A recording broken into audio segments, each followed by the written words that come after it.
Hey guys, I wanted to make a quick video on my wood chipper. This is William with Gold Shield Enterprises, tree removal and stump grinding service near Raleigh, North Carolina. Now, looking at this chipper, it is not pretty. I can assure you of that. It is definitely not a looker, but it's a worker. It's a tough machine. I've put who knows how many tons of material through this machine. It's a Woodchuck model 17. As you can see, it's got the camo realtree paint job, but Woodchuck model 17. It used to be this puke yellow like most of chippers are. See, this is an older version. It doesn't have the last chance cords coming down. These are the feed rollers, hydraulically powered feed rollers that pull the material into the chipper. This bar, just kind of forward, reverse, and a neutral position as well. So these are the drive motors that pull those cylinders that I just showed you. This will travel up and down to account for how large your log is. These are just stabilizing bars, so if you want to unhook the chipper from your truck and still use it, you can put the front jack down, put this down, as long as you're on a decently flat area. You know, chalk the tires for extra stability, but that'll give you a little extra stability to be able to use the chipper. If you got to go drop a load of chips and come back, you can still load a second truck. Here's the bearings. You want to make sure you grease those every time you use the machine beforehand. Very important to keep grease in those bearings, or you're going to be in a large repair. These will ultimately fail at some point. You'll have to replace the bearings. There's no telling how many hours are on this machine. The meter hasn't worked since I've got it, and I've put a lot of hours on it myself.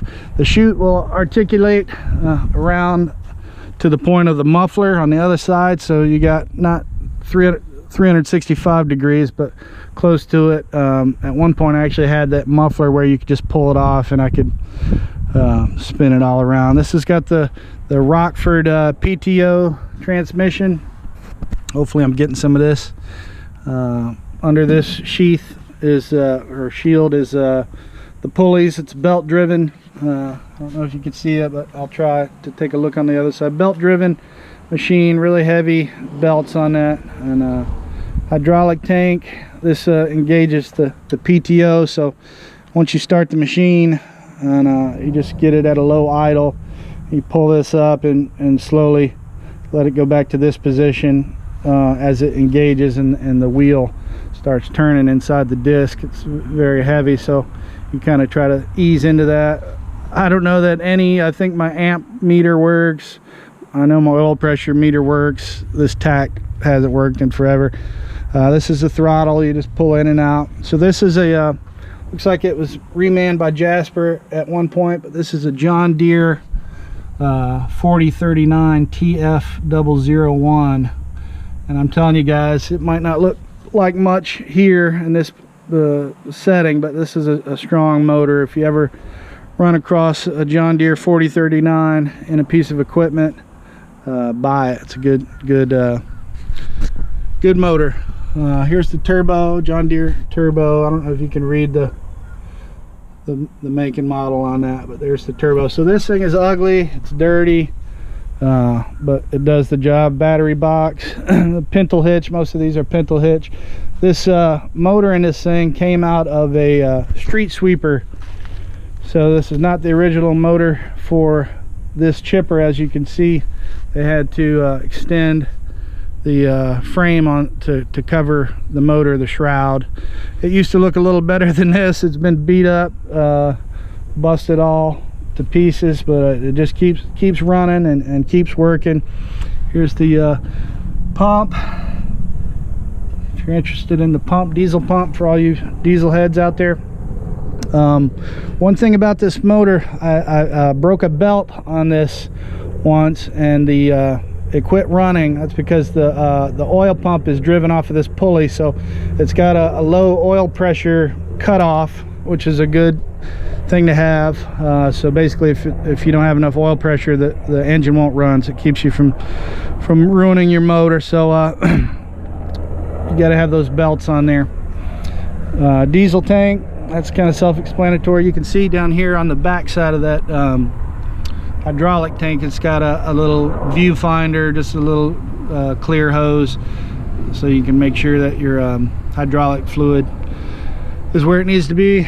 This is kind of self-explanatory. Fuel tank, here's that shroud. I'm gonna see if I can get in here and show you the belts. But a belt driven machine. Here is the disc. I'm not going to pull that off right now, but inside is the wheel that's got the blades. Here's the grease zert for this side. You can't reach that bearing from out here because of the shroud, so it's got a grease zert with a tube that goes to the bearing and feed the grease there. But Woodchuck 17, it's an oldie but a goodie. You can find these quite a bit that were auctioned off from Asplinth and different tree companies. But if you see one in decent shape, of course the fenders have rusted out on this. I've put some aftermarket fenders on it, but if you find one in decent shape that's got a nice diesel engine in it, don't be afraid. I don't know how prevalent or how easy it is to get parts on these, but man, they last a long time. It's a good heavy chipper, and if you're just trying to get started in the tree business and you find one, you want that 12-inch chipper. This is rated to chip up to 12-inch material. I try not to run 12-inch stuff through it. It'll chip it, no problem, but I try to keep it under 9-10 inches, just so you don't kill the machine. But it's strong. If you find one and it's in decent shape, grab it. You know, it's pretty simple. You don't have computers, you don't have too much electronics, so for people like me that are not exactly mechanically inclined when it comes to fixing computers and electronic issues, these older heavy-duty machines are the way to go. If you have any questions, just leave them down below in the comments. If you like my video, please like it. This channel is just getting started, so I would love it for you to subscribe. I'm going to try to keep a good amount of videos flowing. I do mostly tree removals and stump grinding and typical residential tree work, and I also do some commercial stuff as well. So hope you enjoyed the video. If you have any questions, leave them in the comments below and I will respond. Thanks.